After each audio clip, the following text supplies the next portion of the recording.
One. Here we go. All right, it is Thursday, and hopefully you all have a great week. And we got a great conversation we're going to get into today. Is marriage worth it? And if you're on the fence line, you're thinking about being married, you've been married, you still married, and we want to hear from everybody's perspective because some of you could be married and you can want to give us some advice to say you will have gotten out of it a long time ago, or there are some of you saying, I'm about to get married. Is it worth it?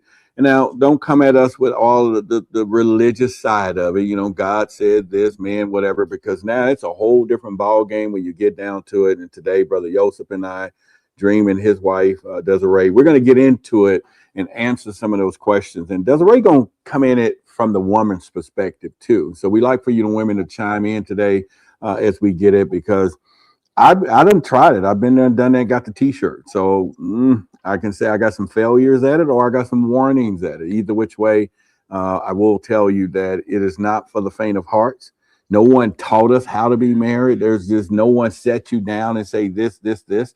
But then there's no glove either, because depending on who you marry, 90% of it is going to be a problem. So what do y'all think about that? Brother Joseph, you are already married. And so we can't get you out of that deal. And you love your deal. You good. And y'all are married. Y'all got a whole face in front of each other right now. But if we go ahead and pull out this lie detector serum, maybe y'all just might talk and say something today. So let's go with it. Yeah. Yeah. For those who don't know, I'll be married 19 years. The end of this month. Damn. 19 years, and That's we've been together for 23 years. I believe it was 23, 24 years. I'm always wrong, but I know we've been married 19 years. I know that part. The men, we get it wrong. But the marriage, it will. So I'm going to make sure I do something special next year for the 20th year. I say. Yeah, so I'm 45 and I'll be married for 19 years at the end of this year. So, and we've been through it all, y'all. Only thing we never been through is cheating. I don't know nothing about that. We both never went through that issue. But outside of that, we went through the ups and downs, the poverty, being parents. We went through family issue. We went through it all. You know what I'm saying? And now we're at a point where we're more balanced. So I think when it comes to, is marriage even worth it? I would say it depends on the person. Because believe it or not, you got some people that just don't think marriage is important. They don't think it is worth it. And that's fine. Everybody has their own, perspective. But we have to, if you understand what marriage really is, I think people marry for the wrong reasons. Some people do it for control. Let's be honest. Some people do it for control. Some people do it for, they think they're in love. And that's going to be the subtitle for our event this year, y'all. What's love got to do with it? What's love? Right? What does love got to do with it? it at all, right? Absolutely. Nothing wrong with love. We want to be in love, right? But when it comes to marriage, if we understand the old ways that's been going on for thousands of years, what does love got to do with it? And I think if people approach marriage more in that way, marriages will last longer, because marriage is business. That's all it is, y'all. It ain't got nothing to do with love. It's just a business. And if you want to build with somebody, some people, I think, okay, I keep it like this. People get married for two reasons. They want to build with somebody. They want companionship. Nothing wrong with that. And then the other thing, they want to build a generation. They want to build generational wealth. They want to have a family. I think people get married for those two reasons. But I think as long as you keep it in mind that it's business, it's possible it could work out. It makes it worth it. Absolutely, absolutely. Yeah, one of the aspects of, y'all know how I get. I just like to tie in the spiritual element of this thing and just give the family the understanding, why are we down here as two different poles? So now we just look at it and say, okay, why is there a masculine? Why is there a feminine, right side? And why are we completely different but need each other? Complementary. Right?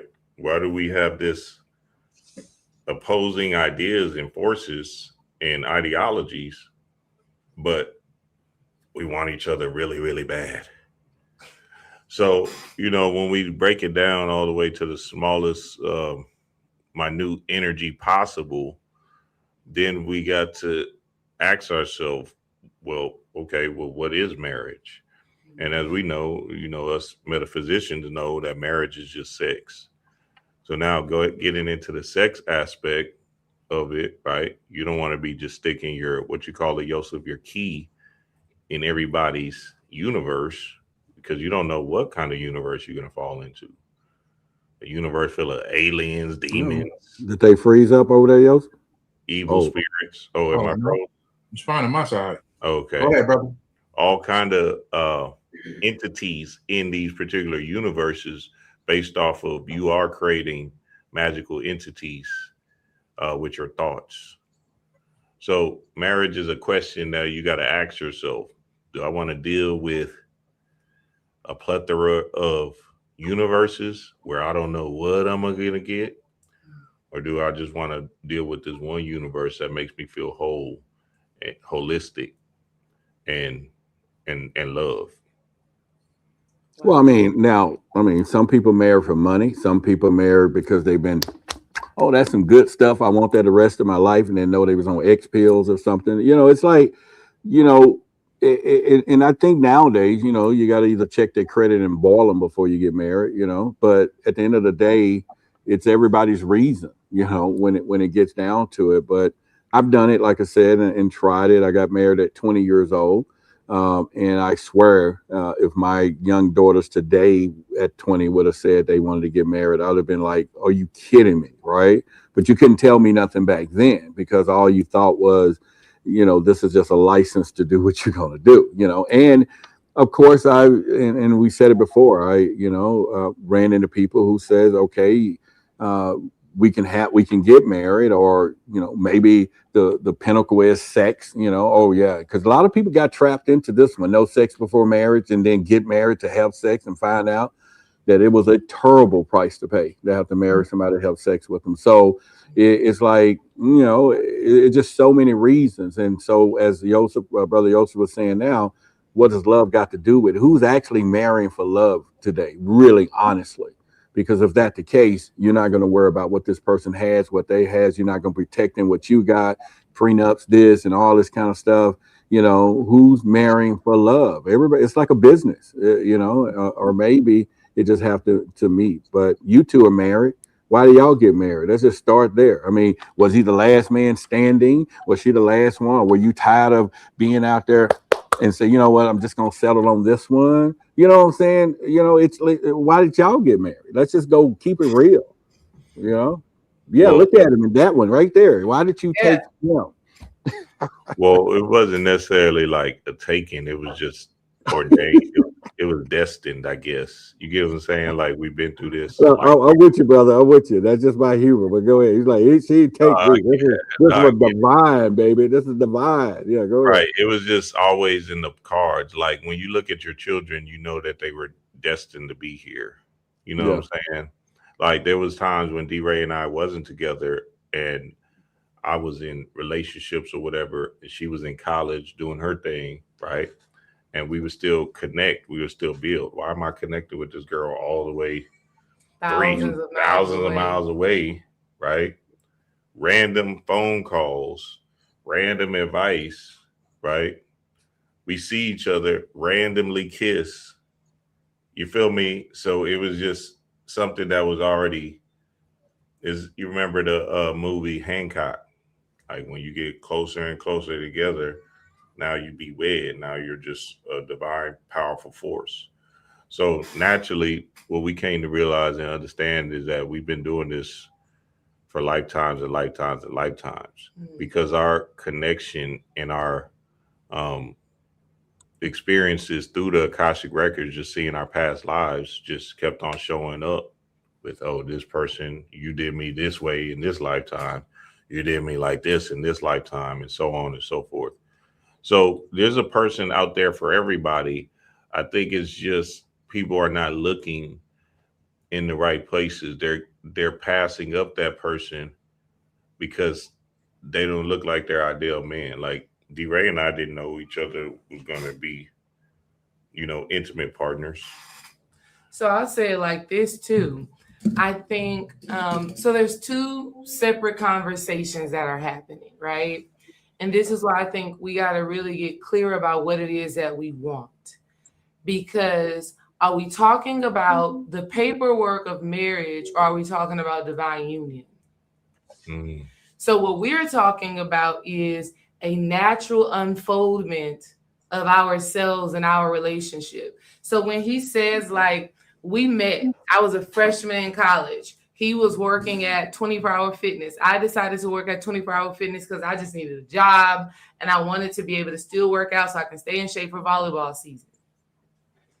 I remember being at that front desk in my little cute 24-Hour Fitness shirt, in shape, turning around in the middle of the gym and just seeing him. Time stood still. Like, I just zoned in on him, right? And we instantly became friends. And I had a grill in at 24-Hour Fitness. And he was the alien, okay? I'm talking about shoulders out here, waist nice and slim, 6'4". I said, who is this man? But I did not know that he would be my husband and my partner. I just thought this is a cool person. Hey, all that stuff Bashar is talking about 2027, you looking at him right now. So we make eye contact, we connect, and we become instantaneous friends. Mm-hmm. I called him when I was in college at South Carolina State, the Orangeburg, South Carolina Bulldogs, right? I called him. I said, hey, I'm being given the opportunity to go play volleyball in Pittsburgh. Do I stay at this HBCU that I love, or do I go to Pittsburgh? Do I move up north, go to this white school and have this totally different new experience? I called him. He was not my man. He was just my friend, but we had a real conversation. It was real perspective, right? And then as the years went by, we kind of just stayed in connection like that. And anytime we were together, there was just transformational things happening. There was just growth happening, manifestations happening, right? Greater self-realization happening. And so when he's saying it's divine, he's not talking like from just being so woo-woo. That's the real unfoldment of our relationship. So we got to ask ourselves, are we looking for that, or are we looking for somebody to fulfill this physical contract and paper with? And we did the paper thing too, but that was after us already understanding that we were one and that we were already married in spirit. Mm-hmm. Mm-hmm. So people have to ask themselves, what do they actually want? Do they want that partnership? Do they want that spiritual thing that can grow and expand into whatever? Or do you want, this business partner, this contract person, are we moving from that perspective? Mm-hmm. Mm-hmm. Yeah, right? I had a consultation today, a client of mine, a consultation today, and she's a stud, right? And she's what's that? Stud is a female that masculine presenting lesbian, masculine energy. Oh. Yeah. So it wasn't my question. I was just assuming somebody in the audience. Oh, okay. Yeah. We 20, how it go. So anyway, essentially what happened was she's out here in these streets. She's trying to find somebody to love on and feel on and everything, but she's just not quite, it's just not catching. Nothing's happening. And what I told her was, a big aspect of this is you evolving as the divine masculine presence that you're claiming to be, because she still had a lot of feminine energy about it, right? Even though she's studying it, right? So essentially you got to be the aspect or the energy that you want to attract, the opposite energy that you want to attract to fulfill that particular mission and goal. You feel me? I don't even remember. What was the question? What were you talking about? There was something we was talking about right before that. For the reason. Well, we were just talking about like, what's the point of being in a relationship? Oh, right yeah. Now? So yeah, that's what I was telling her, right? That you don't go out and find it because you're trying to be in something. You just become it, and then naturally it'll come to you. Mm-hmm. Mm-hmm. So Roger, when you are thinking about partnership, when you are thinking about wanting to connect with someone, what is it that you're actually desiring? What do you want out of connection? Or why do you want a woman?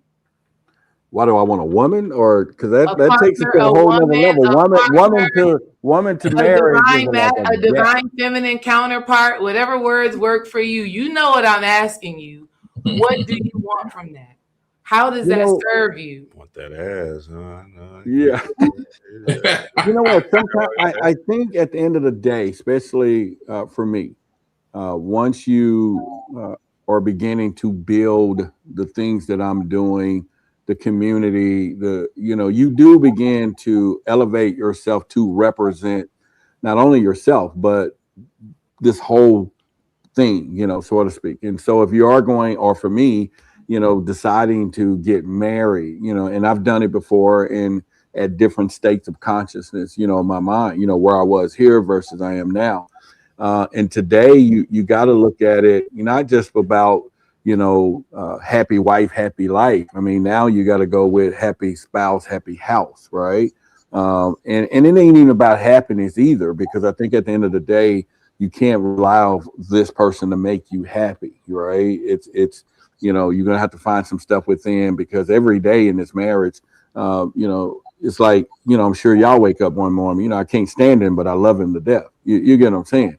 And so, but a lot of people take that I don't like this person today that I'm with and go to the races away from it. Don't understand that this stuff shifts between all day long, but that love, if it's true, it's going to stand there. So for me, I would tend to, now understanding that, or understanding the word that the group over here uses, that, it's more than just this relationship. It is a business, so to speak, because of the fact that you got to handle business. And if you can handle business, you might can handle a marriage, because there's so many things that transpires in between. There's somebody have to handle the finances. Somebody got to handle different things, and if your weakness and their strengths. And I think for the most part, we're looking for that mirror all the time, that this person got to be organized just like me, financed just like me, and we're missing this merger, where this love is going to come together to fit. And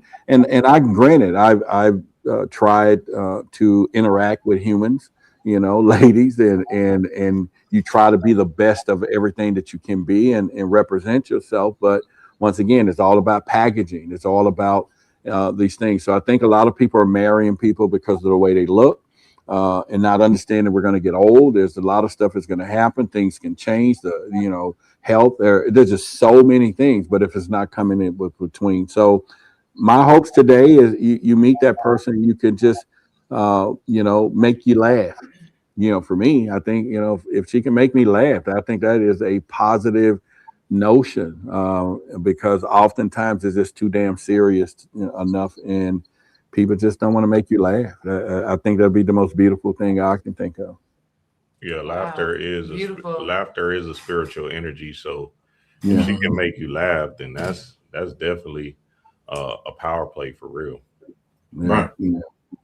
But I think, when I take in when you hear Brother Joseph, 18 years, and you think about it, the story, I think we was talking in between, with this guy, and they was having a family gathering, and the dad was over just boo-hooing, and he was crying, and everybody's happy. They've been married 40 years, and the kids, and, it's a big event. And one of the sons decided to go ask his father, why are you really crying? And he said, son, when I met your mother, she got pregnant. And he said her dad gave me an option, go to prison or get married. He said, I'm thinking about it. I'll be paroled right now. So basically he said, hell, I should have took the prison sentence, instead of getting married, But it ended up better for him.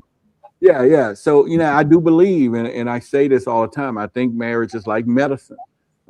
It tastes bad, but it's good for you.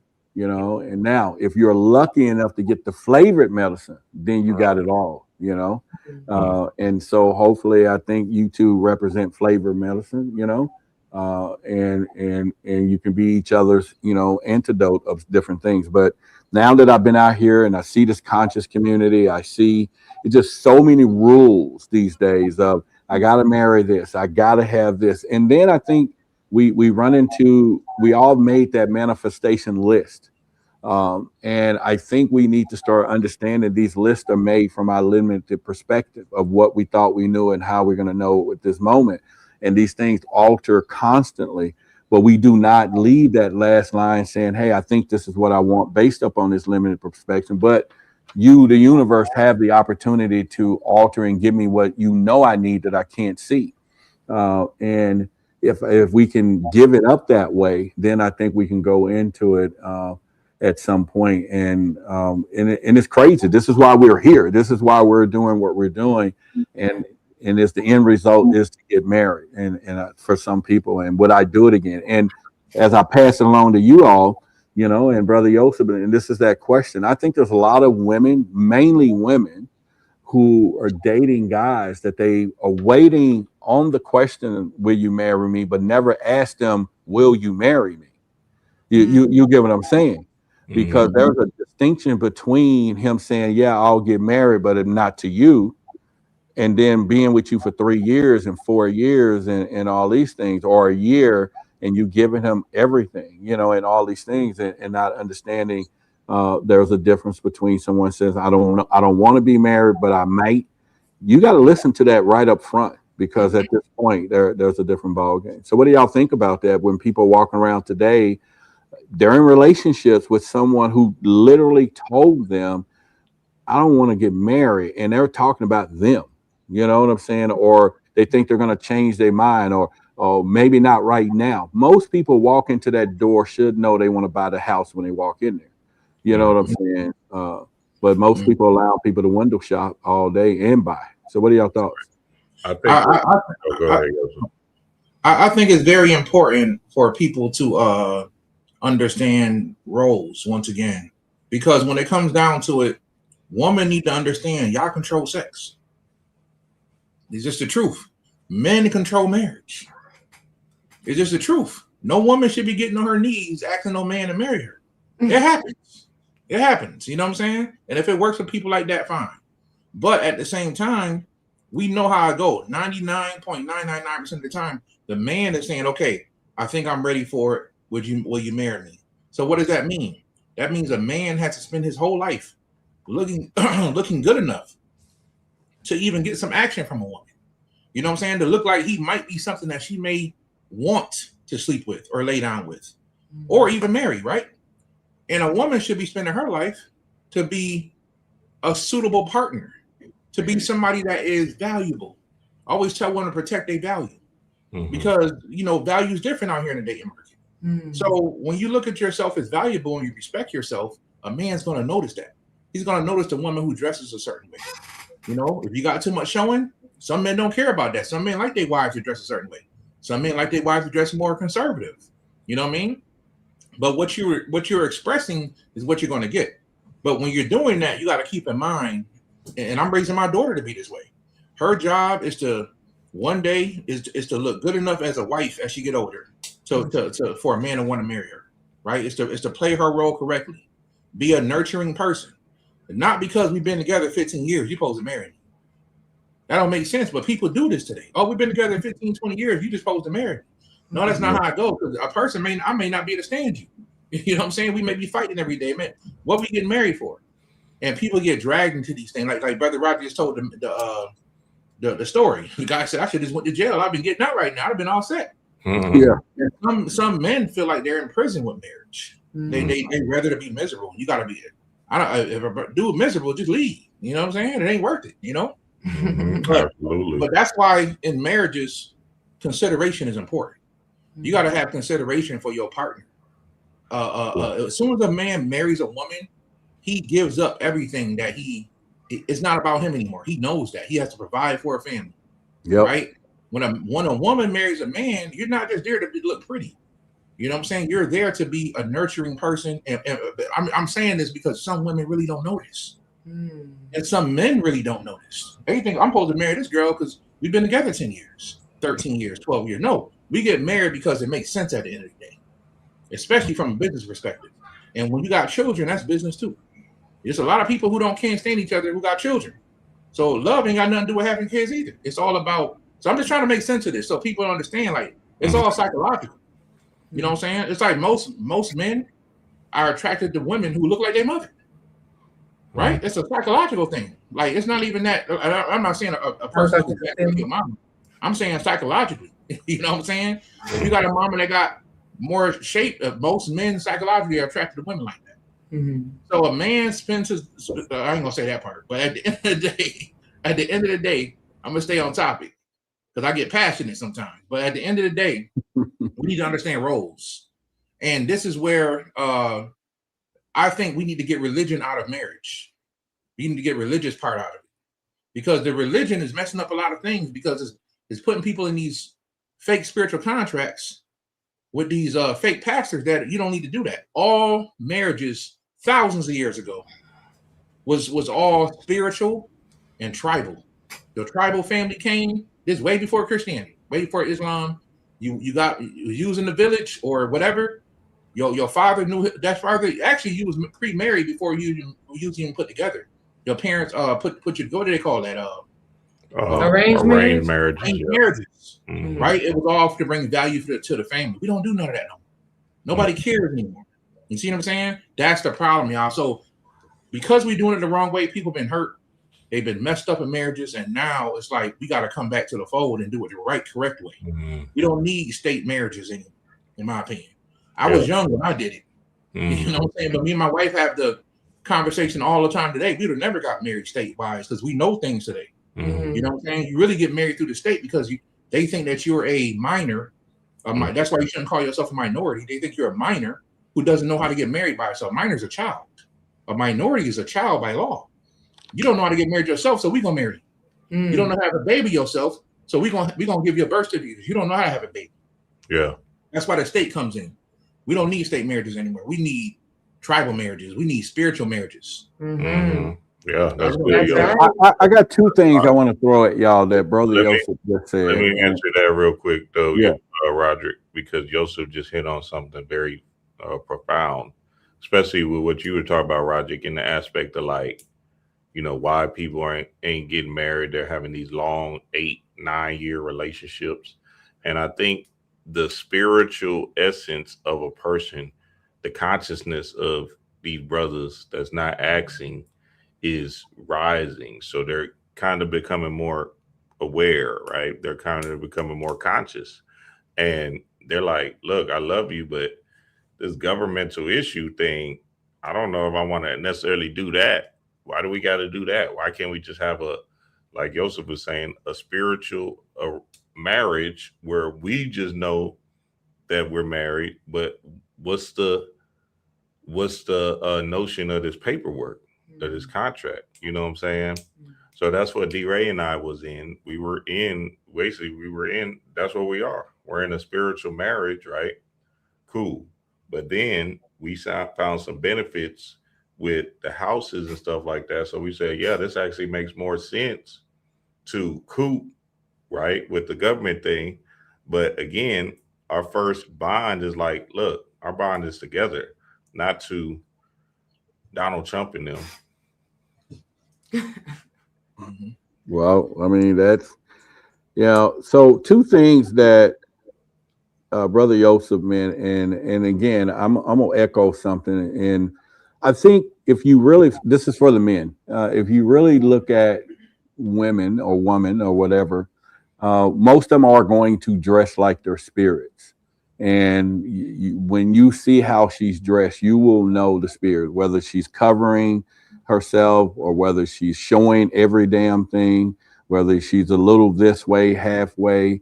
And it's a great indicator. And if you don't really think it works, just walk into a hospital and you will know who's who by the way they dress. You'll know who the doctor is, the nurse, the patient with his ass out. You'll know who everybody is.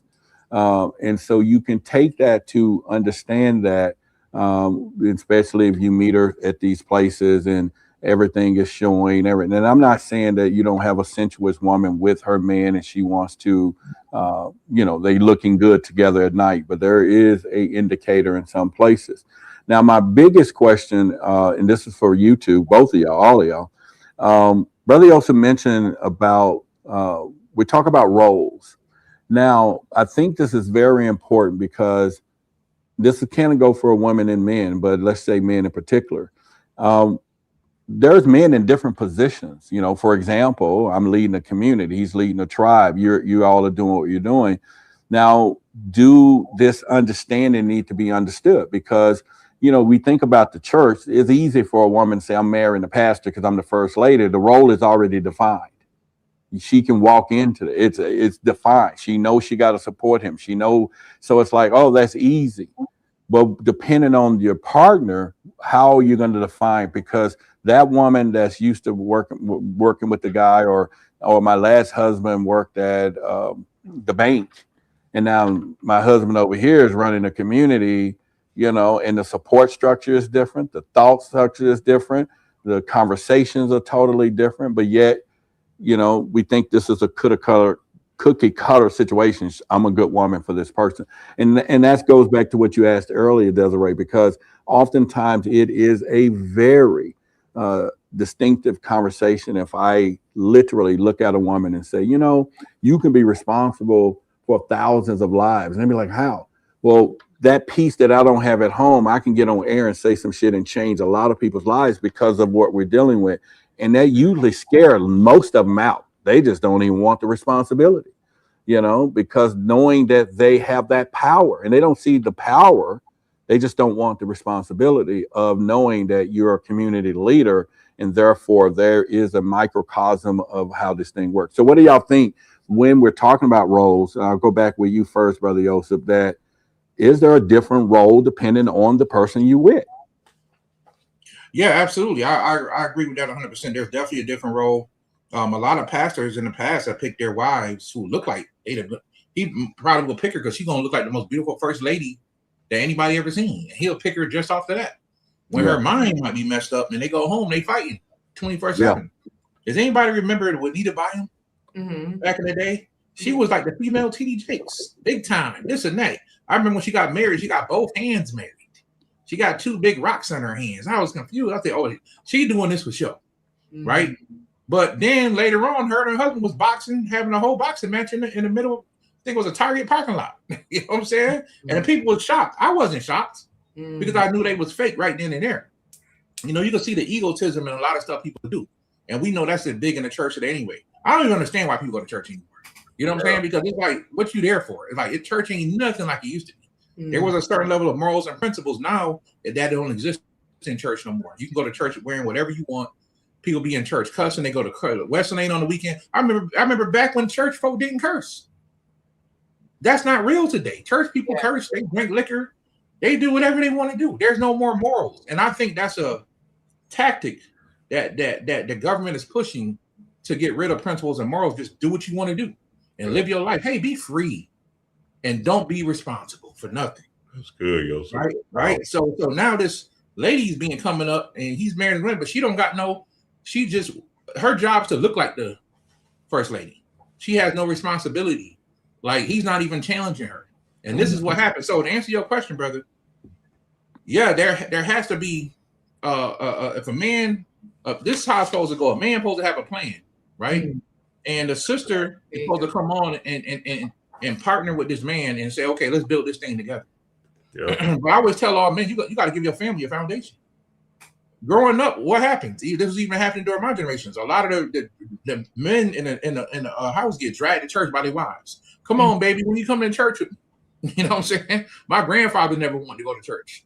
My dad never wanted to go to church. You know what I'm saying? Come on, baby, when you come to church, the man today have to give their family a foundation of something to believe on. Those are the families that's going to make it.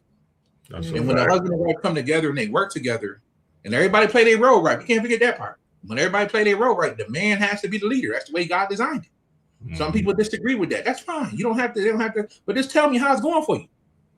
For any household where the woman leaves the house, tell me, I'm just going to keep it real today. You know what I'm saying? Any household where a woman leads everything, just tell me how it's going.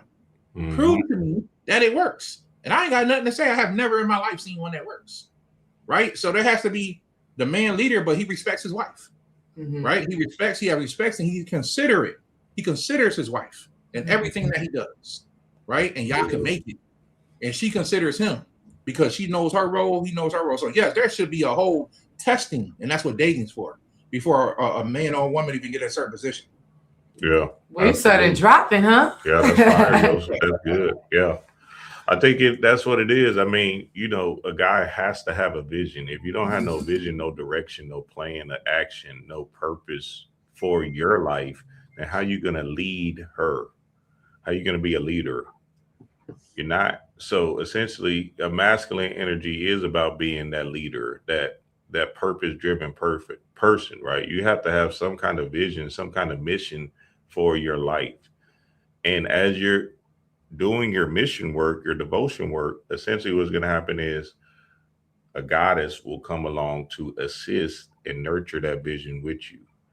You don't have to worry about, see, this how spirit work. It'll just come, it'll just drop in your lap. Like, yeah, you need this person to help you, and you won't even notice it. Sometimes it might not be somebody you're looking at. You might be just like, bewildered, not even knowing. Mm-hmm. And all of a sudden, it's the person that's been giving you ideas, giving you this game, helping you, assist you. Yeah, I'll come with you to that thing, right? Y'all laugh and you just kiki and joking, thinking it's something that you know what I'm saying, that's small, but they're right there with you right now. And yes, I'm speaking to you, Roderick. So again, we got to understand. I know. She's in that room right now. Trust me.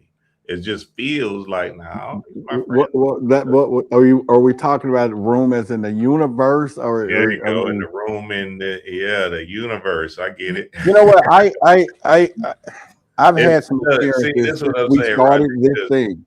When you look around, you'll start to sense. All right, wait a minute. Hold on. Wait a minute. Hold on. You'll just start to look and say, wait a minute. No, you got to complete the sentence. Wait a minute. Hold on. Run. Save yourself. I mean, what? Which part? She is right here behind me. Yeah. She is right here behind. She's right here. Oh, you look around. Oh, damn, it was you the whole time. You know what? I used to say that 100% that the woman, you just, every time you stop, is bumping into you, and then you're going to be like, she's there. But a lot has changed. I think, Brother Joseph, you and I talk, and a lot has changed over the weeks and weeks, and even me being even careful of the woman that comes into this organization, because usually they find home, this is their home and everything else. And I sit at the top of this pyramid. So, if it doesn't work out, then they lose that space. So I'm being a little more, not that I oust them out or whatever. It's just that they feel that they're not welcome. So I'm very cognitive of that now, and I'm more, the need of the many outweigh the need of the few, so to speak. And it's almost like you got to now look outside the bunch, although you need her in the bunch, because there's a double-edged sword there, and it could be a pattern, could be a repeated process. Now I'm a little getting better at it now, because you can taper those things off a little earlier and go, okay, don't. But I think the indicator for me personally is to, as quickly as possible, give them the magnitude of what is happening and what's going to be happening, what we're building. And if their self-esteem is not there, if their empathy and apathy is cross-haired, if there's no servitude in this situation, if there's no, and there's a lot of things, indicators that you have to look for, because we're serving a community, we're serving people. Now, you two have two different contrast marriage. His wife is not involved, so to speak. Y'all are involved. So I think that's a good question to go into, and y'all can kind of go the difference. I don't know if Brother Joseph's wife saying, I ain't got nothing to do with y'all, or he's saying, I don't want her to have nothing to do with y'all. And then you two saying, we're going to do this together transparently, and so I think those are two ball games. Now, I think now that I sit in the middle, maybe I should choose what Joseph has, or maybe I've always wanted what y'all had, Well, and honestly, I don't even know anymore, because it's like, you know what, they're going to have to drop out the sky and be like, boom, I catch you. Okay, now you here. Because other than that, if you are looking for there's a rare woman that's going to build a community. I can tell you that is not for everyone. I'm learning that it's not, to carry that, and then for her to know you still can focus on her. and also this and people. So yeah, Can I say what's the something contract? Yeah. I want to say this too about because I saw somebody put a comment that said or something about the matriarch rules. I'm with that 100%, right? I'm with the matriarch all day. I'm with the great mother spirit, but people got to understand what that is. People only look at that from one perspective, just like the patriarch system. People look at that from one perspective. When it comes to matriarch, let's take something like I named my daughter Nubia, right? Nubia. We all know Nubia was more of a matriarchal system where the females, there's a lot of female queens that was doing their thing, right? The matriarch really means love rules because men, when we rule, we don't really think about the emotions. We think about getting it done. We don't care who we hurt. Let's get the job done, right? We don't have the emotional intelligence all the time to help to rule things the way it needs to be ruled. We have to learn that. A woman sets the rules for a lot of things. Back in the indigenous days, in the indigenous circles, they would have something called the clan mothers. The clan mothers would meet. They would set the rules for the tribe. And then the chief would enforce it. The man would enforce the rules. The enforcer, the one who was given the strength by his mama, right? So his mother's not really in leadership, but she's giving to leadership. With his mother's help, he becomes what he needs to be, right? He becomes the leader he needs to be. So I don't want to put this thing out, say it's all about man being a power. No, you need the female energy. And you can't really make it without it at the end of the day, right? You can't make it without it. So at the end of the day, women give us a perspective and a mindset of how to be more nurturing, right? You want to take a tough guy, soften him up, put the right woman around him, he softens up. There's a story of Ogun leaving society and saying, I don't want to come to society. I'm going to stay out here and I'm going to build. You know, Ogun is this big, strong, masculine character who creates society. Ogun creates society. That's my spiritual father. And then they had to go call Oshun. They had to go get the female energy. Just to get this, because he was so big and strong and powerful, nobody can make him leave, come back to society. They went and got the beauty and the energy of the divine feminine, Oshun, to get him to come back into society. You know what I'm saying? It took that energy because the right woman could make a man soft again, right? She could make him think about certain things. That's 100%.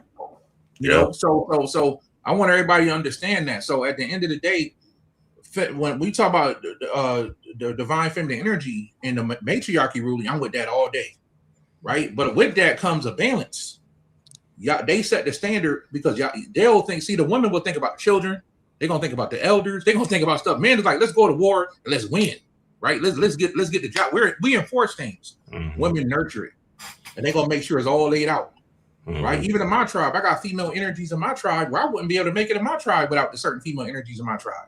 Right in my house, brother, Yosef wouldn't be able to make it without my wife. I'm just gonna keep real. So I want all the sisters to understand that we need y'all, right? But I just believe, and it's always worked, that man should be the leader because we're the protectors. If we can't be the leader, then when a bear comes and a monster or the bad guy comes to the house, then I'm gonna let you get in the front. Absolutely. Well, I'm gonna let you die for the family. No, I'm gonna have to die. I have to give my life up for my family and die if I die because I'm the leader. I'm the one, I'm the enforcer. So I just wanted to say that so everybody gets a good understanding about what this thing is about. It's about balance in so many words, what I'm trying to say. Whether we in the patriarchal system, it's about balance. And we in the matriarchal system, it's about balance. And we are going more into the matriarchal system now. So hopefully I answered everything, but go ahead, y'all. No, that's good. Well, let me say this real quick because you know, we don't want to make love a logical thing. Love is definitely not logical. It's irrational. It's illogical. It's not. So something that's going to happen with you, Roderick, is that how did I get to be the poster child? But Dave, you are but you know what? Bring it on because bring it on. Because I was thinking the same thing. I was spiritual, so you know when you were talking. So keep going. No point. But essentially, you're believing like the person might have came into your community and left and might come back. That's what I'm saying. This thing they're over here laughing. It's not going to make any sense. You're going to be like, there was no way and all of a sudden she's back and you like, oh, okay, well, you can do that little thing right there. But now she's ready for the mission to serve your devotion work, your community service work. And this is what I want. That is good. So we got to get out of the logic and the reasoning of it because it's not going to make sense. But what I also wanted to say when it comes down to these roles, sometimes we have to grow into our role. Right. Yep. Right. So you don't want to already have this assumption that a person has to be ready to be who they have to be. We are always in a process of becoming and unfolding. And as we continue to evolve, how we support each other evolves and changes as well. Mm-hmm. You know what I mean? Absolutely. So I think a major part in relationships when it comes down to it is people have forgotten how to grow together. Yeah. They forgot what that process looks like individually and what that looks like in a relationship. Mm-hmm. Absolutely. And you can be married and be separated, like physically, emotionally, mentally, spiritually, but then you can get back together in an essence of, okay, I found my path, I'm back. You know what I'm saying? We're finding our way back because y'all might just be going through different energies, identity shifts. You're just changing. Different levels of consciousness at the time. Different job opportunities is moving you in a different direction and is draining on your spiritual energy, not only your physical energy, right? So now you're taking on this role, this person is taking on this role, and y'all are doing two different things, but y'all trying to meet back at the top of the head of this thing, right? And essentially, you know what I'm saying, it's just about understanding that are you trying to grow? Mm-hmm. Are you trying to, keep elevating to another level of consciousness and God? And that's the thing that makes spiritual union, marriage, relationships worth it. Because if we're all here to grow our spirit, our soul, our light, and we understand that being in relationships is one of the fastest, most powerful and impactful ways to do it because you have this mirror in front of you. You get to see yourself through the reflection of your partner. Then you're going to say, yes, sign me up. And even so this is the way that people have to start thinking about relationships, whether your relationship is great or you're in one of those rough patches, right? Because a part of what you've talked about, Roderick, is people just throwing away the towel, right? Throwing the towel in, waving their white flag. I don't want to do this anymore, right? Now, obviously, there are some times when that needs to be the decision, right? If it's abusive, if it's unhealthy, if it's toxic, then okay. But growing pains is a part of relationships, right? Rediscovering each other as you've grown and evolved over the years is a part of the relationship. And something that I really teach and I really believe in, I told y'all this last time, each year you are in a relationship brings a specific blessing and a specific challenge. Mm-hmm. Yeah. That's right? True. Every year you have to learn a new lesson within your relationship. Mm-hmm. And so fortunately we have this spiritual insight that helps us to work through that, right? But that stuff is to be expected. I kind of grin. The team is over here. Y'all can't see them. They're sitting in their chairs, and I must admit, I did a thing with Source last year, and it wrote out of who this person, and it was like, you're going to meet this woman. You already met this person, blah, blah, blah. You go through this. And ironically, the same story they said is, the person is going to come back.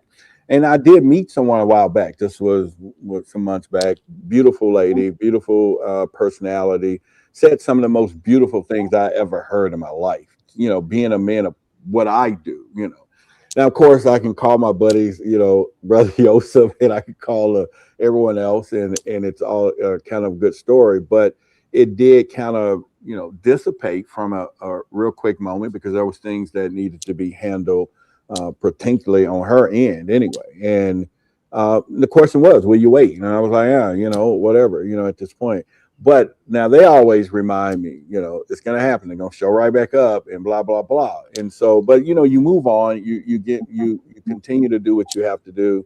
and I can look at signs and I can look at things and pretty much. And so I do laugh when I hear those stories because it comes up all the time and pretty much. And you do try to integrate in other areas. And sometimes it's just, and you got to learn your lesson to just be prepared. But I have met some wonderful persons, and I use the word person out there. And but also I'm very optimistic in my goals of what I'm doing. I saw a couple of chats in here, and someone's like, maybe it's not, maybe you're supposed to build a community and not get married. And then I saw a couple of people saying, hey, you already met her, blah, blah, blah.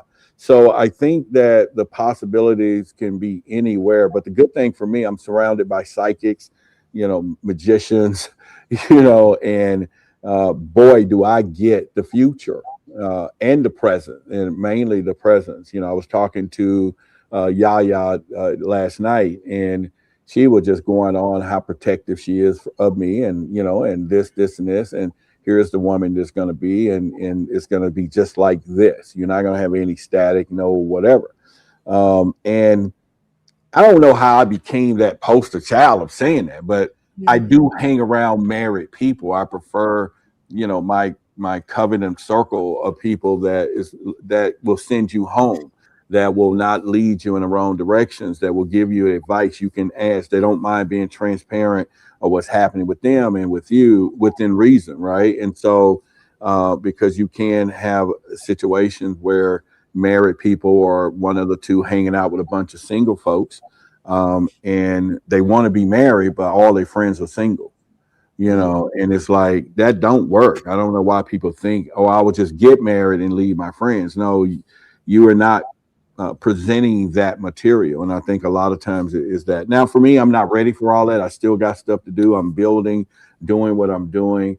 And so, yeah, you just want the simple girlfriend factor, and just leave it at that. But then you can't help but tell somebody like, well, I'm open to be married. So, but Brother Joseph, I got a question for both of you all. I take this, what is this, Moscato or something? Well, anyway, by the way, y'all, I had my first tequila today.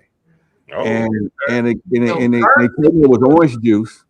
And so I was buzzing about 2 hours, an hour ago. I had my little stuff. I was like, and I don't drink. And so now there's some, what is mango Moscato?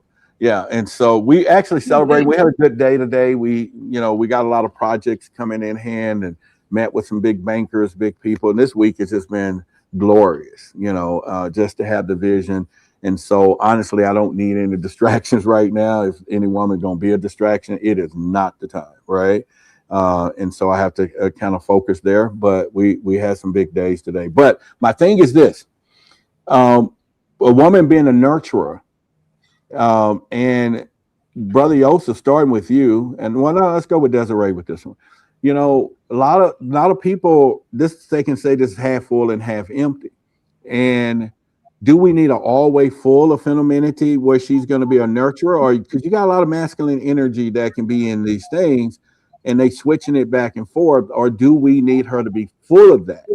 Because at this point now, that is something we're dealing with out here, where there are some masculine tendencies that is conflicting, by the way, and now it's like you either run back and forth or not. So let's go with this. How much of you being a woman, and being the boss woman of doing what you're doing, how do you lay that down? And then for as a man, and let's just say a woman, I'm you my friend, and you said, hey, and you need to make sure this woman is high feminine or not. Let's go there. Yeah, I definitely think there has to be a level of balance. You do not want a woman that is all feminine 100% of the times, because she won't do anything in that space, right? Because feminine energy is very passive, it's very receptive, it's very laid back, relaxed. And so this means if something needs to be cleaned or food needs to be made, business needs to be handled, those things don't happen when a woman is overly in her feminine. When a woman only does things based off of how she feels, that will be tumultuous, right? Yeah. So women, we have to learn to find balance, right? We have to learn in what space and place do I need this masculine energy? Do I need this discipline? Do I need to be action oriented? And then in what spaces do I need to relax, be receptive, let go? You want your woman to have some masculine energy because it is her masculine energy that will initiate some sexy time, right? Yeah. Because as a woman, that little 10% of masculinity is the thing that has me go out and give. Like you understand what I mean? So you need both of those, because otherwise you're just gonna have you a pillow princess. Okay. Just receptive, just receive. Do we Yeah, understand? pillow princess. I hear it there. You know, that's that side of it. I'm being funny, but No, that's good. That's good. That was good. That was good. absolutely, absolutely. So you want a woman to have healthy masculinity within herself, because you still want a woman that has her own dreams, her own goals, her own desires, and she needs healthy masculine energy in order for her to bring those things to life. You don't want a woman that is only focused on you. Oh, Yeah. I know that some people may not agree with that. But we'll ask Joseph over there in a minute. Over there. Yeah, here's why I say that. Women, we need purpose beyond just being a wife and a mom. Right?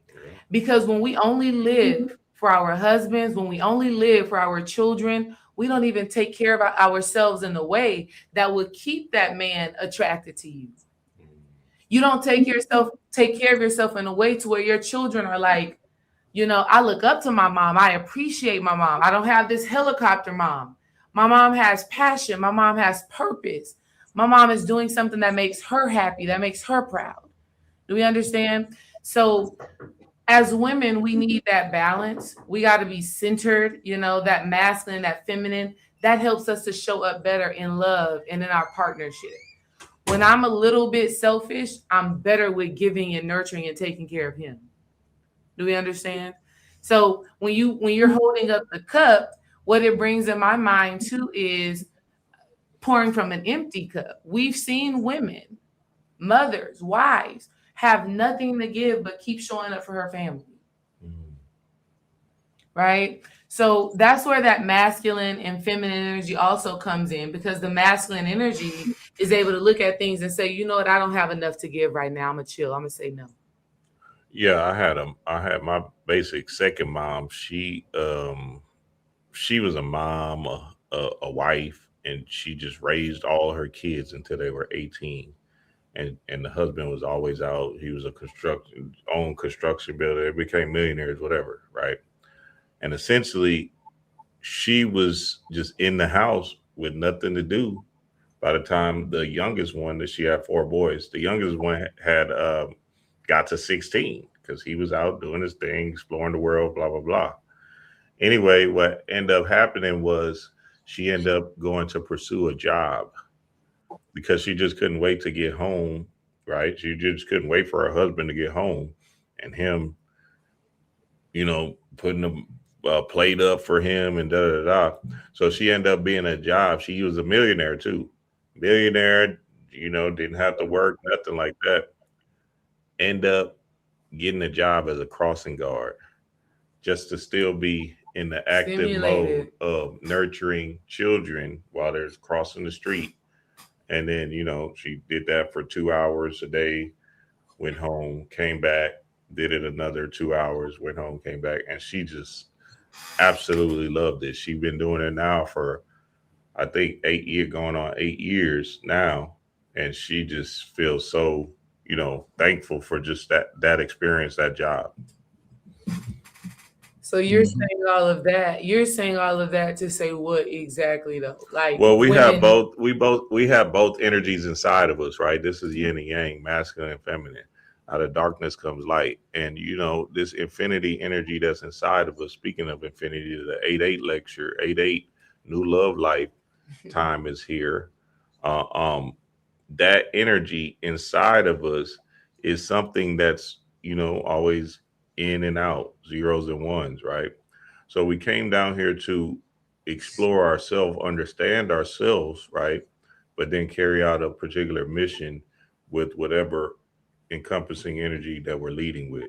So if you're leading with the masculine energy, you definitely want to be action based, forthright, thorough, right? If you're leading with the feminine energy, you got to be nurturing, intuitive. Maybe you create a spiritual business. Maybe you are into clothes, right? Maybe you're into creativity, creative design, and stuff like that. You're designing a website, having beauty products. You see what I'm saying? All of that stuff. That's a part of this thing, and that's how you could create a balanced approach in your life. And we have go ahead. I was gonna say, and we have two hemispheres of our brains for a reason. It's because we need both. Women that have an intuitive hunch, right? I like to think of how our mind works like this. First comes the spirit, the feminine, the intuitive. But then I need my masculine mind to help me rationalize and act on those intuitive hunches. You understand what I mean? So you want your wife not just to be, have that insight, have that spiritual wisdom, but to know what to do with it. And that's where that masculine energy comes into place. And tomorrow, before you go, Yosef, tomorrow, Dream Wise, D-Ray Wise, my other bro guy, Jock, we're going to do a live on, what's this thing called? Disclosure Day. Yeah. The Fake Matrix, tomorrow, 9:30 a.m. And I'm going to break down everything about it that's saying Neo, Trinity, Morpheus, Fake Matrix. Mm. Yeah. No, I agree with everything that's being said. 100%. I agree 100%. There definitely has to be a balance. Even a man, he has to know when to put on his feminine energy, and be nurturing towards his wife. Your wife may be sick and she can't run the house. You got to be able to take care of your wife. You got to be able to show her love. To be considerate means to be in your feminine energy. You know what I'm saying? So I agree with that 100%. Even as far as a woman having a hobby, I think that's important. If she's a house mom, she should have something else she enjoys doing. And the reason why is because when the kids are raised and everything is done, that mom, let's say, for example, a mom, she would paint in her spare time. Well, now that the kids are grown, now mom can travel the country and share her paintings, and have a whole life. Mm-hmm. Whatever whatever it is. Mom might be a pool shark on the low. You know what I'm saying? She might want to go around the country and play pool. You know what I'm saying? Mm-hmm. So I think it's important for people to have hobbies and stuff on the side. Mm-hmm. One thing I did for my wife is I told her, you got to get something else, because I noticed she needed something else to do. So she ended up opening up a makeup company. You know what I'm saying? We took the time, went through the makeup company, and that's gave her something else to do on the side. You know what I mean? So yeah, I agree. A woman has to know when to be in her feminine, when to be in her masculine. I agree with that 100%. All right. So Brother Yosef, starting with you. And of course the title is marriage even worth it? Would you do it again if this one was out? No. People weren't expecting to hear that, would they? Did they? I always say that because people like, what? He said, I got to be married, y'all. I got to be married. Same for you two. Just imagine y'all not here, but would you do it again? Well, let me say this real quick, right? Yeah, you got to clean that one up. Come on. Right. No, I ain't going to clean. I'm going to be honest, be 100% transparent. I've been blessed in this life to have a great marriage, great wife, and everything. And you know how it is in some lifetimes. You choose in another I was just laughing. Keep breaking on. Come on. Mm-hmm. You may choose in your next life, say, you know what? I don't think I want to have no kids in this life. You know what I'm saying? You may choose in your next lifestyle, like, you know what? I think I want to do this in my next life. You know what I'm saying? So I'm not saying I want to be in a partnership. if something happened between me and my wife. We are talking about this life, not cosmic, not reincarnation. We're talking about this one right here. No, I would not get married again. You know what I mean? Because it's not necessary. You know what I'm saying? It's especially dependent. That's just me. I think differently. Depending on if my business is already established, if stuff's going on, I'm a little strict when it comes to certain things. You know what I'm saying? Like if I'm 50 years old, you know, and I am single, a woman got to have her stuff together. If I'm going to date her, I ain't got time to wait. I'm 50. That's just me. You know what I'm saying? And what I mean by have your stuff together, you're gonna have to already be in your divine feminine energy. I ain't got time for you. You super masculine. I gotta wait for you to be feminine. You know what I'm saying? I'm 50. Yeah. How much time we might have? We lucky we might have 25 years together, right? I ain't got time. That's just how my brain thinks. Now we in our 20s. I could be patient. I'm gonna work with you. You know what I'm saying? Let's build and grow. But if I'm 50, 55, 56, I ain't got time to wait for you to get to your divine feminine energy. You have to be in it now. Because I feel like if I've been working on my masculine energy, what have you been doing all these years? You been masculine? Oh, well, if you 50 and I'm 50, you might have a hard time coming back to your prime. I'm not saying it ain't possible. I'm just saying that you may have a hard time, and I ain't got time to wait. So if I'm 50 and I'm single, I'm never going to get married again. And that I want people to know I'm not because my marriage is bad, because I did it already, and I did it very well. It's like I just want to. If I'm single now, I just want to be single and say, hey, I got my daughter, whatever, and I'll just be. God forbid something happen between me and my wife, right? I'm just going to live the rest of my life. Maybe I go travel the world and do all the stuff I want to do in my 20s. Maybe I go sit on top of a mountain in Tibet and go sit with the monks. You know what I'm saying? And that maybe I don't want to know. Maybe I want to know what it feels like to not have a lot of responsibility. I don't know. I just don't want to do it again. Now, will I be in a relationship again? Yeah, I'll date. I'll have relationships. I'm not scared of a relationship. And I'll find another good one. We could be together. But you got to know, we ain't going to no state to get no marriage. It ain't happening, Captain.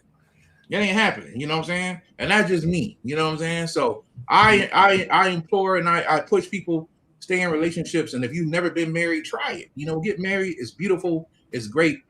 I experienced it. You know what I'm saying? I'm just keeping it 100% real with y'all. You know what I mean? So yes. All right. What about you two? Yeah. Okay. So that was a long no. No, it's not really that. It's just that the word marriage, I think, is tripping us up. Is really when we look at the aspect of this thing in three-part folds, in three energies. There's you, there's her, and then there's the union that y'all have. So I tend to look at myself, you know what I'm saying, as an individual. D-Ray looks at herself as an individual. And us coming together create the union. Now, am I going to be in another union if me and D-Ray doesn't work? I'm a man. I do have sex, right? I am a person that that moves with my prowess of sexual energy. So yeah, there will be another union, right? Because remember, the marriage thing is a facade, right? We know that the real marriage is a union that y'all are creating with each other in the form of relationships, situationships that creates situations, a mission, devotion work, even a child, right? Or just a child in the form of manifestation of reality. So, you know what I'm saying? These things we call unions or this is a sacred marriage, right? Cool.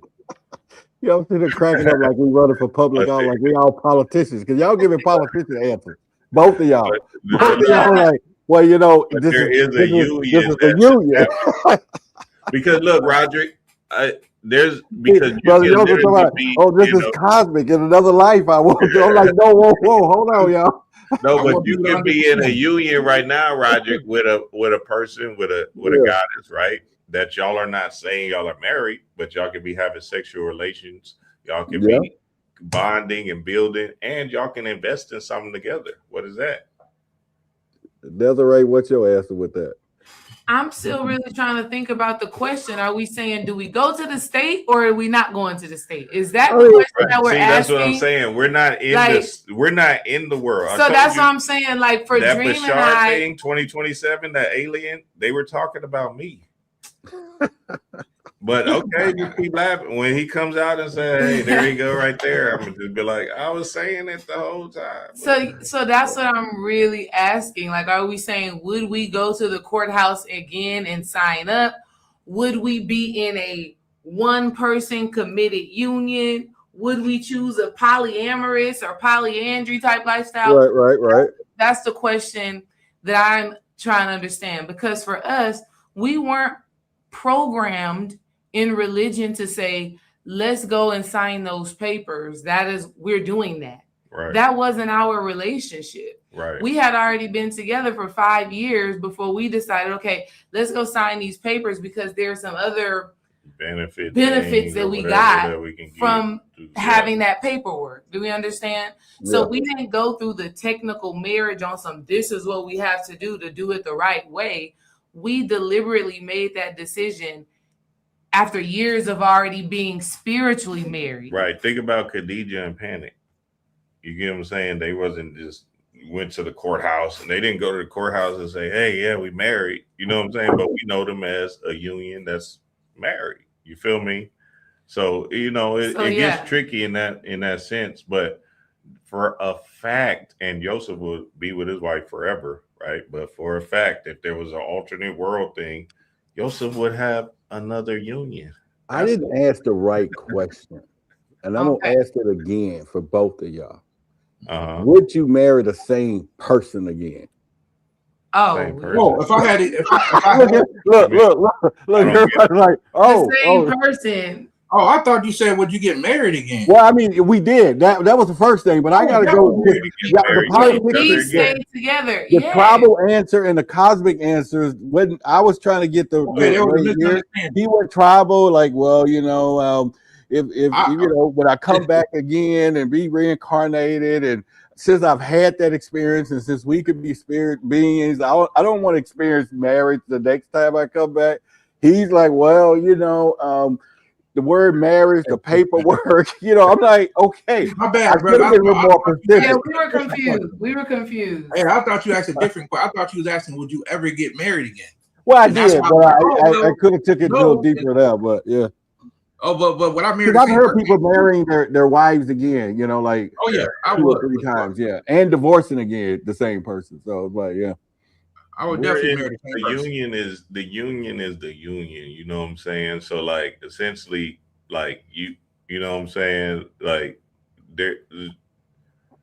you can get back with somebody and find these particular feelings that y'all had back in the day, and maybe y'all fell off on something that, you know, was ego, right? And you wasn't right to understand it at the time. So now y'all get back together, y'all matured, you got a pretty, you know, your body is full of light now, your first eye is open, and now all of a sudden, you know, you can commune or union with this person again. And it doesn't necessarily have to be in the form of like going to the government or whatever and doing the marriage thing, but now y'all just live the rest of your life off together. So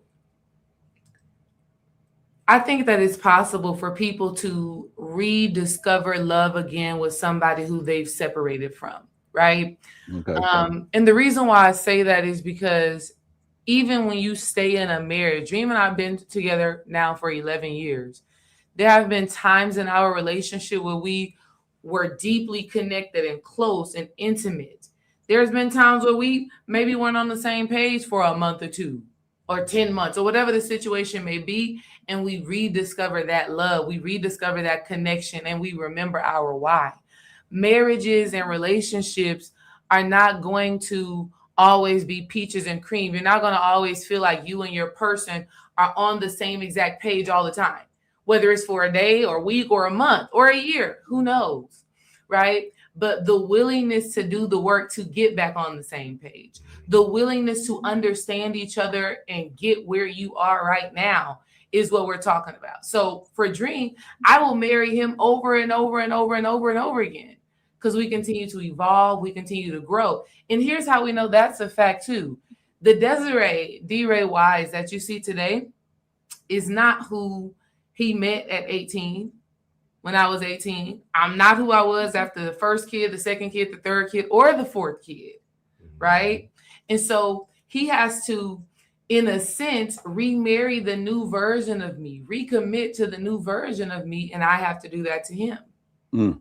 So that's just the reality of it. And I think where people actually separate is that they no longer can see eye to eye, right? They've changed so much. They've let so much space, so much disconnection, so much being on different pages. They've let that get too far that it's hard to recover. You know what I mean? So I'm with you on that. And I'm reading a post from Misty Priest. She says, Roderick looking for a relationship he really seems like he doesn't want. If women are so bad, stop dealing with them. I think I'm gonna be a little transparent. You don't know me. You don't know me. And I will just say I wouldn't deal with you, and let's just use with that one. Y'all can go ahead now. Well, I think I mean, come on now. I mean, just to be like, stop and put women plural. You know what I'm saying? It's like I have dated 5 billion, 3 billion women on this planet to go an overall projection that everybody is bad. I wouldn't even be in a conscious state if I am to even think like that. You get what I'm saying? And for a person to even have that comment, that tells me where they at, not where I'm at. I got Roderick all the way confused. That boy be having a squad with him, boy. Don't let him fool you. So I'm like, come on, man. No, I see, dude. I seen it. I'm sorry. I had a little tequila, so I'm a little petty today.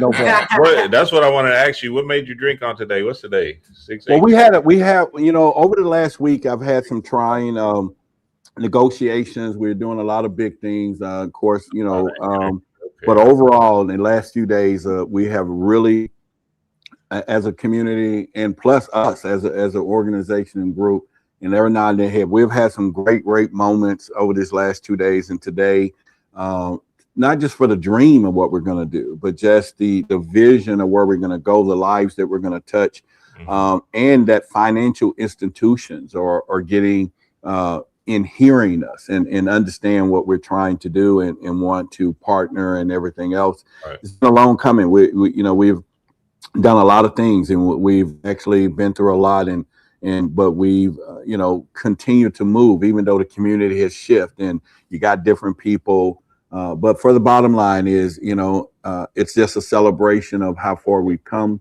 and a celebration of where we're about to go. And when those two meet at the same time, it's no longer a dream, it's for real. And so it is happening.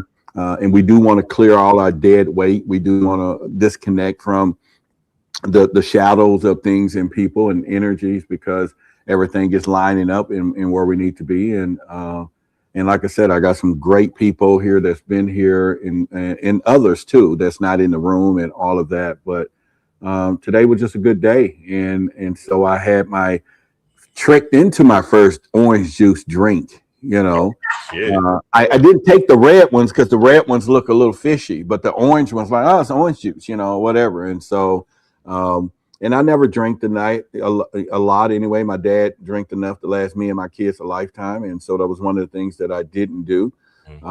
And can't say I didn't do other stuff, but just looking at it. But overall, today was a good day, and I just really think and I'm glad that there's decisions that I didn't make. I'm glad that there's people that didn't make decisions when I could have made a decision, and they knew more about themselves and who and all that than I knew, right? And so I look back on it, and I thank each one of them. I thank everyone, for all the rejections and redirections, and not just, people in our community, but everywhere. And so today is a good day. Hey, nice. Free at last. Yeah. Thank God Almighty, we free at last. You on that Juneteenth energy, huh, baby? Hey, we're doing it, and everything else. So, all right. So the bottom line is this: for those of you watching, there's a link in our description of the videos and everybody's description, because we're broadcasting on several channels. You can go there and get your tickets. And in fact, as we're getting closer to it, more people are positioning themselves to do this. It's going to be really good. Barely the things that we talk about here ain't nothing compared to we're going to do in public, where we're going to be in that room together with bar none, no restrictions, because there's things we just can't say here, right? And we borderline it, but it's going to be open. It's going to be intimate. You can, there's no fear and shame or whatever questions you're going to have, the problems, and because we're in problem solving. Now, we're very aware that you're not going to come in single and walk out with a mate, but it's possible that you may meet your person because of the energy that's going to be in the room, because you got to remember whoever's there is searching. And so therefore it's not going to be a bad place to put your hook in the water, right? And so I think at the end of the day, you all should get your tickets. come in and, and chill out with us here in Dallas. Great location, great where we're going to be, time we're going to spend each other all day and do that. So again, in the description of our video, you will see newlife.org there where you can love and make sure the word love is in it. But anyway, you can click the links in everybody video descriptions, go and it's going to take you over to Eventbrite, get your tickets. And so with that being said, we're going to ask the audience right now, we're going to take a poll. And I just want y'all to write yes or no in the chat. Is marriage worth it? I just want to see yes or no.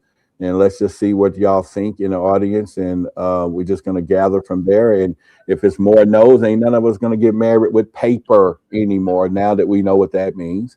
If it's yes, then but I do believe that when I run for politics, like the politics that we just saw, somebody talk about no, not just yes or no, but I do believe when the politics hit that every license in the world that we have has an expiration date besides marriage license. So when I run for office, I'm gonna say a marriage license needs to expire every 2 years. And then that way you can just look at a person like, hey, I'm not renewing this. You know what I'm saying? And just bag out, at midnight it's done. You know what I'm saying? So I know I will win running on that principle and everything else. So look like we got in the chat a bunch of no's. We got no's and yes. And I understand marriage than I did when I was younger. So legally, absolutely not. And so, what we see now is there is a mixed emotion. There is something that we know there's something in our communities and everything we want to solve because there's a decisive factor that have yes, have no, meaning nobody's getting married because we need either yeses or not. Right? Can I ask on this question? Yeah. In the chat, would you guys get married if it didn't have nothing to do with legal? Would you still be married? Because you already are. We're doing that now. The person. I just want to ask. No. Well, I mean, you with your boyfriend now, but when they one of them knock off each other, and the house is left over here and over there, because now there is some stuff that needs to be done, right? So right, because I just wanted to. I want people to know. I was only saying the legal marriage thing, just to say I still believe in marriage. You didn't ask the linchpin. Does sex still come with that? Well, that's what I'm trying to explain. That's what I'm trying to say. Like, okay, sex is marriage. Like Dream explained earlier. Dream was talking about that earlier. It was like, when you have sex with her, that's actually, and I'll say this real quick. The ceremony, the people partying, that's just a ceremony. The real marriage happened when you went into the tent with that person or the room and y'all had intercourse. That was the marriage. That's what sealed the marriage. Mm-hmm. That's always going to be marriage spiritually. That's the true marriage because marriage is spiritual. So yes, would you going to be in a long-term relationship with somebody and let that be a marriage? I'm pretty sure most people will agree that they still want to be with somebody. But as far as going to the state, I just threw that in there. I wasn't saying that was the main topic, but main thing, I just want to throw that in there. You know what I mean? So let me say this too, because as I've been thinking about this right now and thinking about some of the no, yes, all of that when it comes down to the legal, a lot of women do want legal marriage so that they can have something if that union does not work out. Because if a woman gives all of this light, insight, feminine energy, nurturing, sex, all of the things that helps man be able to build his business, have wealth and abundance, and at the end of that union, she gets nothing, right? Or she has nothing that can represent all the work that she put into that union that supported their wealth building, then that is a thing. It does have its benefits. So it is a very tricky thing, right? And I want to be very real about that because I get both sides of it. What it really boils down to is, and it's going to be a hard one because it kind of sounds woo, but it's true, trust. Mm-hmm. Mm-hmm. I agree. And I had to go ahead, Yosef. Go ahead, sis. So Dream and I, we did the legal thing.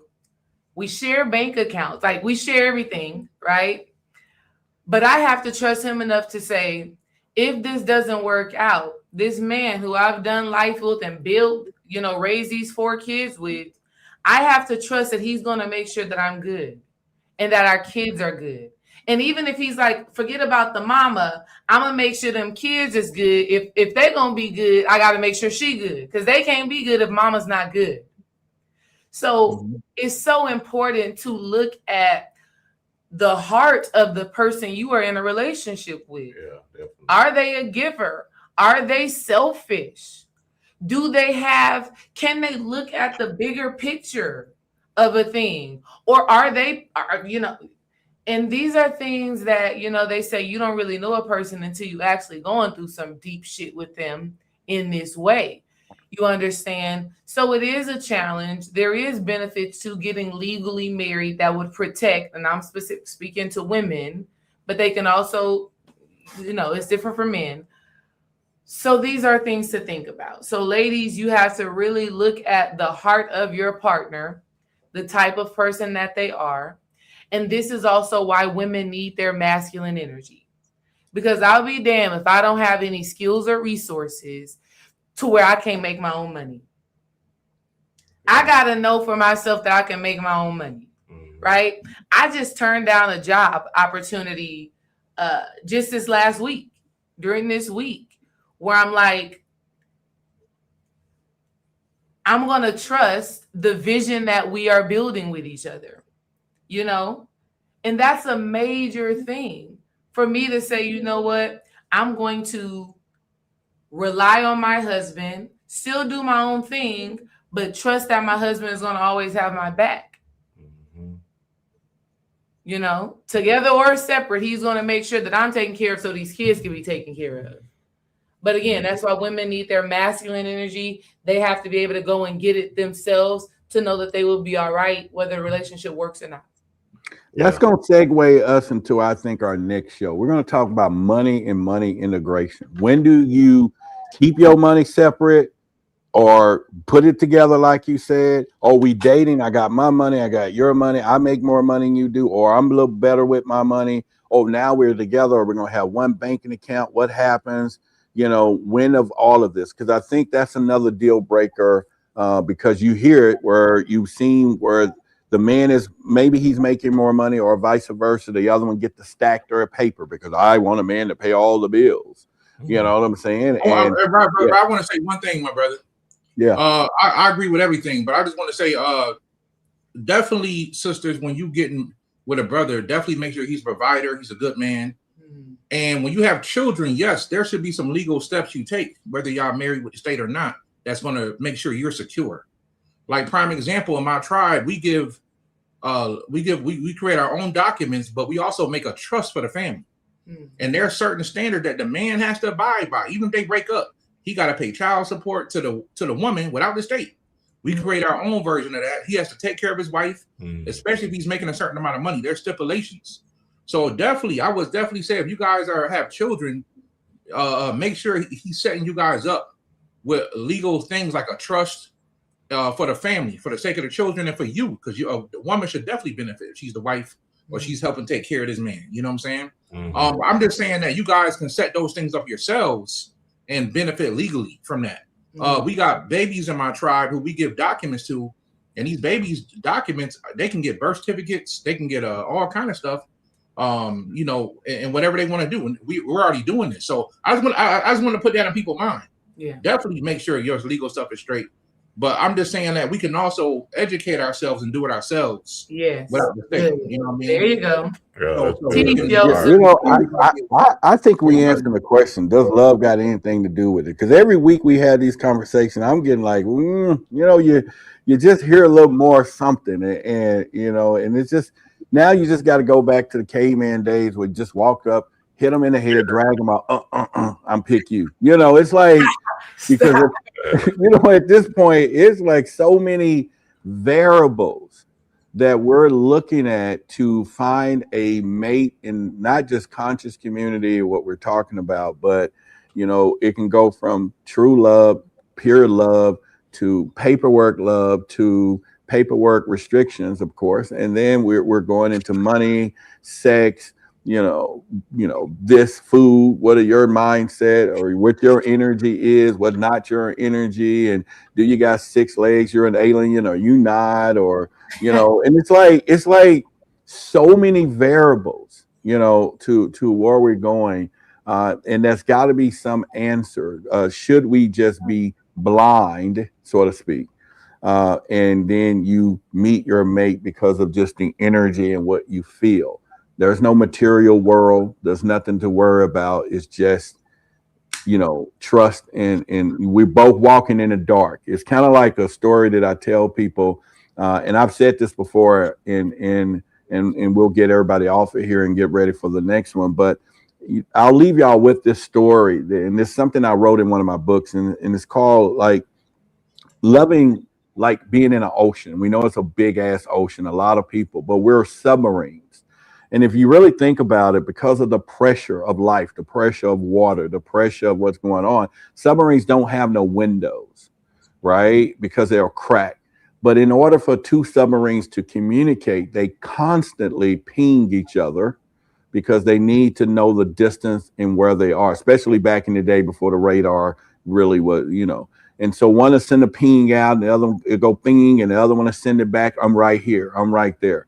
And I think, constantly, especially in the dating now, I mean, it's like we got to be pinging each other. We got to know where everything is. We got to know where we are. And we're just not doing enough of that. But yet, we have all these other restrictions and everything else. And so I think it's very interesting where we're going. But I think at the end of the day, I don't know if we're getting this farther away, or we're getting more things to look at, or are we truly knowing what the fuck do love got to do with it? Because obviously it just don't, and maybe they ain't the verdict. But we're going to have a verdict August the 8th. When y'all come August the 8th, we're going to put everything in court in front of everybody. We're going to lay the law and say, today, what do love got to do with it? And Brother Joseph are going to lay the final hammer. All right. I'm going to do my closing arguments. They're going to do their closing arguments. And we're going to find out if love got anything to do with it. But in the meantime, you got to be there for the verdict. What do y'all think? And money, we got to talk about money on the next show, integration of money, how important money is, and is it really that important? Because love ain't got nothing to do with it if you ain't got no money. So, romance without finance is a nuisance, so to speak. One of the things, that's what I'm going to bring in the 8-8 lecture and the New Love Life lecture. My portion of it is going to be a ritual that we all do in the space that's going to transmute our energy for the good, so we can be in the space to accept and receive and let go of any kind of egoic energy that we have. So I'm gonna bring that to the fold, and I got a powerful lecture for the family, especially dealing with that Lionsgate energy during this 8-8. So I'm excited that New Love Life is here, and the link, y'all could go back to the link, newlovelife.com, newlovelife.org, newlovelife.org. And we'll see y'all in Dallas, man. We'll see y'all in Dallas. Also tomorrow, D-Ray and I are doing a powerful lecture dealing with this love aspect, in the aspect of that disclosure show, the summer solstice, this Father's Day coming up. So I want y'all to pull up tomorrow, Dreamwise channel, 9:30 a.m. Central Time, and we're gonna bring a boatload of energy, especially just dealing with, the two masculine and feminine poles that we see. So that's tomorrow, 9:30 a.m. Central Time. I say yes. Either that, we love y'all. We really love y'all, and so we'll just go from there until the next time. Peace, family. Peace. Peace, squad.